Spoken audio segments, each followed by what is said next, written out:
Study करेंगे of electrostatic potential and capacitance का, and that topic is equipotential surface. Surfaces हमें पता है, कोई भी सरफेस है जो हमें विजिबल है, that are known as surfaces. चीज़ें जो हमें विजिबल हैं, सरफेस क्रिएट करती हैं, सरफेस एरिया जिनके पास होता है, लाइक स्फीयर, क्यूबॉइड, क्यूब, इस तरह की चीज़ों को हम सरफेस बोलते हैं।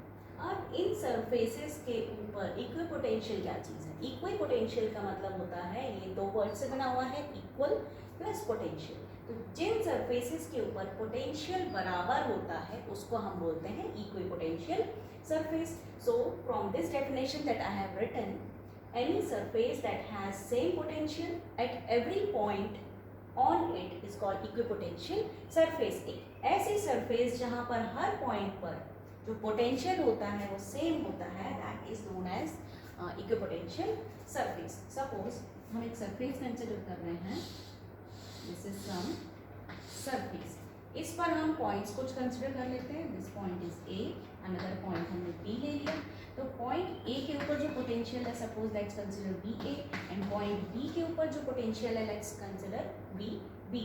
According to equipotential surface definition हमें क्या कंसिडर करना होगा, पॉइंट ए और पॉइंट बी के ऊपर जो पोटेंशियल है वो सेम आना चाहिए। So V can have V A must be equal to V B, और इसको हम एक ही टर्म कंसिडर कर लेंगे, that V A is equal to V B is equal to V. तो यहाँ पर दो पॉइंट्स अगर हमें गिवन है, दो पॉइंट्स हमें दिख रहे हैं विजिबल, तो उन दोनों पॉइंट्स पर जो पोटेंशियल होगा वो सेम होगा। हैंस एक ऐसी सरफेस जिसके ऊपर हर पॉइंट पर सेम पोटेंशियल प्रेजेंट होता है, so that type of surfaces are known as equipotential. Now since हमें इक्विपोटेंशियल सरफेस समझ में आ गया, तो हर सरफेस के पास कुछ प्रॉपर्टीज होंगी, और जब भी हम कुछ टॉपिक स्टडी करते हैं, कुछ नई चीज़ के बारे में स्टडी करते हैं, तो उसकी प्रॉपर्टीज़ भी एग्जिस्ट करती हैं। तो जो हमारी इक्विपोटेंशियल सरफेस है उसके पास भी कुछ प्रॉपर्टीज़ हैं। So let's discuss these properties one by one. जो इक्विपोटेंशियल सरफेस होती है उसकी दो प्रॉपर्टीज़ हैं जो हमें स्टडी करनी है। So let's study those four properties. Now the first property says that no work is done on an equipotential surface. No work is done on an equipotential surface. Q to move a test charge from one point to other. एक point से दूसरे point तक ले जाने के लिए जब एक टेस्ट चार्ज को हम ले जाते हैं, तो हम कहते हैं कि इक्विपोटेंशियल सरफेस पर एक चार्ज को एक पॉइंट से दूसरे पॉइंट पर ले जाया गया, तो उस कंडीशन में कोई भी काम नहीं किया जाता है। तो हम इसको लिख सकते हैं mathematically, that work done is equal to zero. हम सरफेस कंसिडर कर लेते हैं, सपोज हमने ये सरफेस ले लिया अगेन, सरफेस के हमने दो पॉइंट्स बना लिए, this is point B and this is point A. Point A पर हम एक टेस्ट चार्ज कंसिडर करते हैं क्यू नॉट। इस टेस्ट चार्ज को हमें पॉइंट ए से पॉइंट बी के ऊपर लेकर जाना है, ठीक है। हम इसको यहाँ लेकर चले जाते हैं। जब हम इसको लेकर जा रहे हैं तो जो काम किया गया है ए से बी तक क्यू नॉट को ले जाने के लिए, वो काम हम मेंशन करना है कि वो वर्क डन जीरो है। How we will mention? We know that potential is equal to work done per unit charge, unit test charge।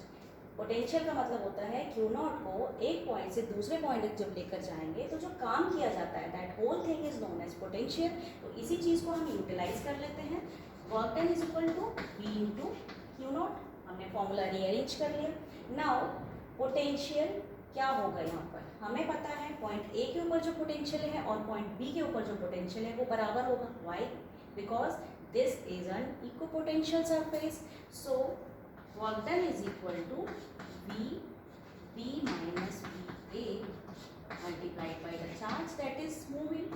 VB हमने लिया था V एंड VA भी हमने V कंसिडर किया था। क्यों कंसिडर किया था? क्योंकि ये पूरी सरफेस कैसी है? इक्विपोटेंशियल, और इक्विपोटेंशियल सरफेस पर हर पॉइंट पर पोटेंशियल सेम होता है। So this is zero, so hence work done becomes zero। Now moving on to the next property, that electric field is always normal to the equipotential surface.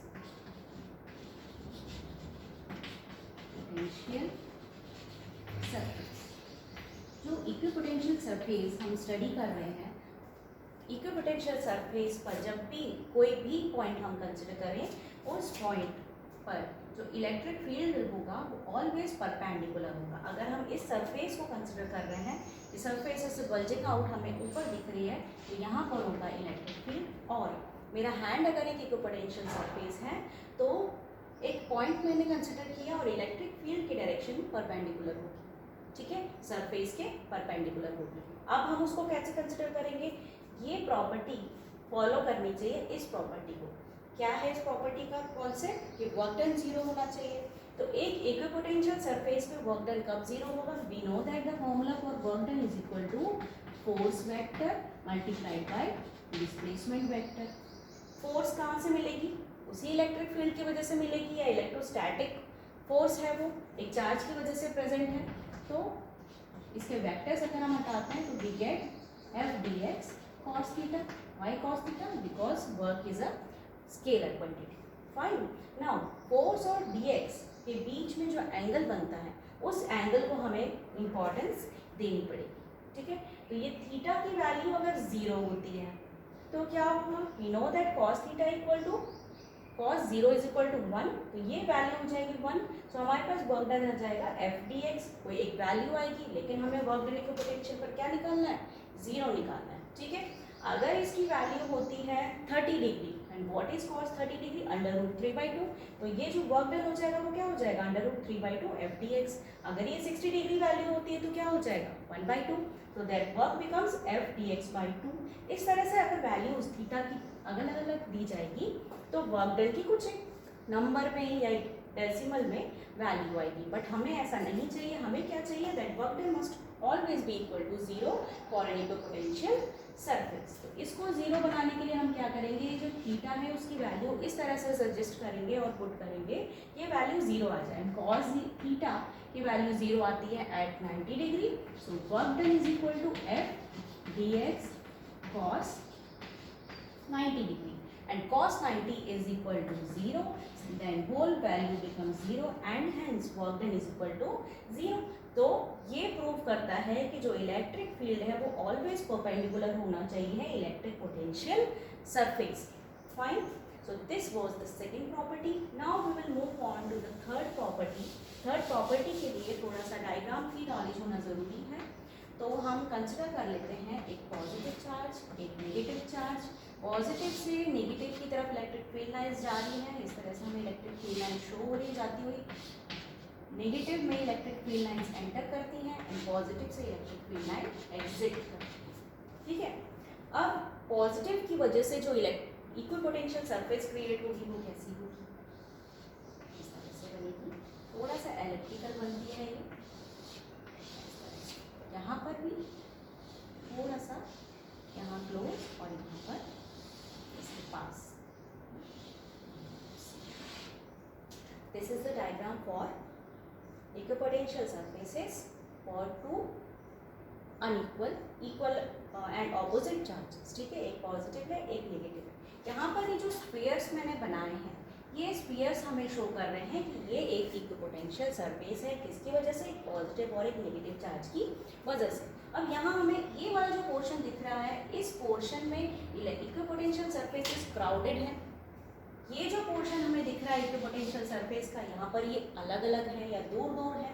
तो इन चीज़ों से हम ये concept निकालते हैं कि इस पॉइंट पर इक्विपोटेंशियल सरफेस के इलेक्ट्रिक फील्ड स्ट्रॉन्ग है, और जहाँ पर ये इक्विपोटेंशियल सरफेसेस अपार्ट हैं, थोड़ा डिस्टेंस पर है, वहाँ पर जो इलेक्ट्रिक फील्ड है दैट इज वीकर।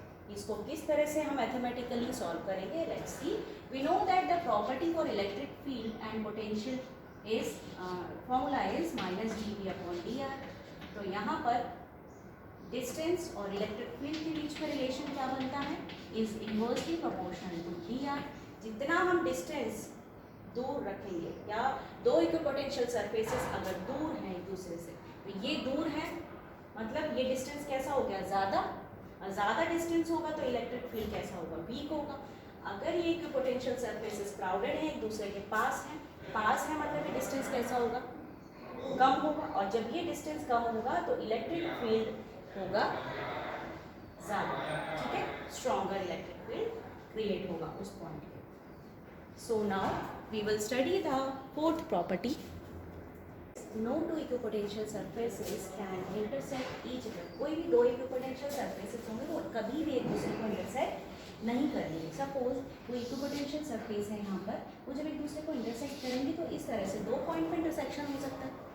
और इक्विपोटेंशियल सरफेस का हर पॉइंट मेंशन करता है कि जो पोटेंशियल है वो हर पॉइंट पर सेम होना चाहिए। जब ये एक दूसरे को इंटरसेक्ट कर रही है या इंटरसेक्शन में दो पॉइंट्स क्रिएट हो रहे हैं, point A and point B, और जब इंटरसेक्शन हो रहा है तो यहाँ पर एक पोटेंशियल क्रिएट हो रहा है, यहाँ पर भी एक पोटेंशियल हो रहा है, लेकिन जब इंटरसेक्शन हो गया तो ये पोटेंशियल की वैल्यू डिफरेंट आएगी, which is not applicable to an equipotential surface. ठीक है, तो जब भी इंटरसेक्शन होता है तो पोटेंशियल की वैल्यू कुछ एग्जिस्ट करती है। एक पॉइंट पर पोटेंशियल की वैल्यू डिफरेंट है, दूसरे इंटरसेक्शन पॉइंट पर पोटेंशियल की वैल्यू डिफरेंट होगी, which is not according to the equipotential surface rule. Hence कोई भी इक्विपोटेंशियल सरफेसेस कभी भी एक दूसरे को इंटरसेक्ट नहीं करें। So these were all the properties of equipotential surfaces. Rest of the things and the diagrams we'll study now. System, अलग अलग चार्ज सिस्टम्स अगर प्रेजेंट है, चार्जेस का ओरिएंटेशन किस तरह का है, उसके अकॉर्डिंग इक्विपोटेंशियल सरफेसेस की शेप्स डिफरेंट हो जाती हैं। तो पहला हमारे पास जो पॉइंट है that is due to a positive charge. कोई एक पॉजिटिव चार्ज अगर प्रेजेंट है तो उस पॉजिटिव चार्ज की वजह से जो इक्विपोटेंशियल सरफेस बनेगी वो कैसे बनेगी। तो इक्विपोटेंशियल सरफेस के लिए इलेक्ट्रिक फील्ड लाइंस की जानकारी ज़रूरी है, तो हमने ये पॉजिटिव चार्ज की वजह से इलेक्ट्रिक फील्ड लाइंस बना दी। आउटसाइड द पॉजिटिव चार्ज जा रही है। अब इन इलेक्ट्रिक फील्ड लाइंस को हम कर लेंगे ज्वाइन। जब इनको ज्वाइन कर लेते हैं तो हमें जो स्फीयर्स, ये जो सर्कल्स मिलते हैं या स्फीयर्स मिलते हैं, इन स्फीयर्स को हम बोलते हैं equipotential surface. Now second orientation is equipotential surface of two equal and opposite charges. दो चार्जेस प्रेजेंट हैं, इक्वल एंड ऑपोजिट। तो इक्वल एंड ऑपोजिट चार्जेस हैं, मतलब इक्वल मीन्स मैग्नीट्यूड में इक्वल होंगे लेकिन साइन उनके ऑपोजिट होंगे। एक चार्ज प्लस, एक चार्ज माइनस, एक पॉजिटिव है, एक नेगेटिव है। तो पॉजिटिव से नेगेटिव इलेक्ट्रिक फील्ड लाइंस जाएंगी, इस तरह से जा रही हैं और यहाँ पर शो होंगी। यहाँ पे एंटर करेंगे नेगेटिव से, नेगेटिव के अंदर पॉजिटिव के ऊपर हमने इलेक्ट्रिक फील्ड लाइन देख ली, इलेक्ट्रिक पोटेंशियल देख ली। यहाँ पर थोड़ा सा इसमें डिफरेंस होगा कि पॉजिटिव जहाँ पर प्रेजेंट है वहाँ तक तो ये स्फीयर बनाएंगे, लेकिन जैसे ही ये इलेक्ट्रिक फील्ड लाइन उधर जाएगी ये थोड़ा दूर होती जाएगी और यहाँ पर क्लोजर, यहाँ पर थोड़ी दूर। इस तरह से यहाँ पर भी पास में है, थोड़ा सा ओवल शेप होता जाएगा यहाँ पर इनका, ये इस तरह से हो जाएगी लाइन्स। ठीक है, और हमने कब पढ़ा था प्रॉपर्टीज में कि ये इंटरसेक्ट नहीं करेंगे एक दूसरे को, क्योंकि पॉइंट ऑफ इंटरसेक्शन पर पोटेंशियल की वैल्यू डिफरेंट आ जाएगी और डिफरेंट पोटेंशियल की वैल्यू आ गई तो इक्विपोटेंशियल सरफेसेस एग्जिस्ट ही नहीं करती है। दैट्स वाई हमारे पास ये डायग्राम है, इंपॉर्टेंट है, एग्जाम में डायग्राम्स 2 मार्क्स का आ सकता है। फाइन, नाउ थर्ड थिंग, अगर चार्जेस सेम तो क्या होगा, हम दो पॉजिटिव चार्जेस को ले लेते हैं। पॉजिटिव चार्जेस जब हैं तो इनसे इलेक्ट्रिक फील्ड लाइंस बाहर जाएंगी, इलेक्ट्रिक फील्ड लाइंस हमें बाहर जाती हुई दिखाती है। जब ये बाहर जाती हुई हमें दिख रही है तो इस कंडीशन में क्या होगा, अगेन जहाँ पर चार्ज है वहाँ पर तो पोटेंशियल सरफेस बन रही है राउंड राउंड, है ना, और जहाँ पर इलेक्ट्रिक फील्ड लाइंस नहीं है वो थोड़ा सा दूर जाएगी, क्योंकि जहाँ इलेक्ट्रिक फील्ड लाइंस प्रेजेंट नहीं होती वहाँ पर जो सरफेस है या जो इलेक्ट्रिक फील्ड है वो वीक होता चला जाता है, तो ये डिस्टेंस दूर होता गया। अभी हमने स्टडी किया था थर्ड प्रॉपर्टी में, तो यहाँ ये डिस्टेंस दूर है चार्ज से, तो यहाँ पर इलेक्ट्रिक फील्ड थोड़ा दूर, ये पोटेंशियल सरफेस थोड़ी दूर होगी, और जहाँ पर ये इलेक्ट्रिक फील्ड लाइन ज़्यादा प्रेजेंट है या क्राउडेड है वहाँ पर पोटेंशियल इक्विपोटेंशियल सरफेसेस क्लोजर होगी। ठीक है, इन दोनों केसेस, इस केस में और इस केस में ये कुछ इस तरह से बन जाता है। इम्पॉर्टेंट है ये from exam point of view. Now the third, अगर इलेक्ट्रिक फील्ड कांस्टेंट है और इलेक्ट्रिक फील्ड यूनिफॉर्म है, उस कंडीशन में इक्विपोटेंशियल सरफेसेस कैसी बनेंगी? ये प्लेन सरफेसेस बनेंगी, जो ये शो हो रही हैं प्लेन सरफेस, ये हमारी हो जाएंगी इक्विपोटेंशियल सरफेस। ये यूनिफॉर्म इलेक्ट्रिक फील्ड की कंडीशन। आई होप ये समझ में आ गया होगा। सो यहाँ पर इक्विपोटेंशियल सरफेसेस का कॉन्सेप्ट कंप्लीट होता है। इस कॉन्सेप्ट में 2 मार्क्स की डेफिनेशन, उसकी प्रॉपर्टीज, और ये 2 मार्क्स का वेरियस चार्ज सिस्टम की वजह से जो डायग्राम्स बनते हैं चारों, ये एग्जाम में आ सकते हैं। और क्या आ सकता है? कॉन्सेप्चुअल क्वेश्चंस आ सकते हैं प्रॉपर्टीज से रिलेटेड, तो उनको आप इजीली सॉल्व कर सकते हैं। So have a nice day.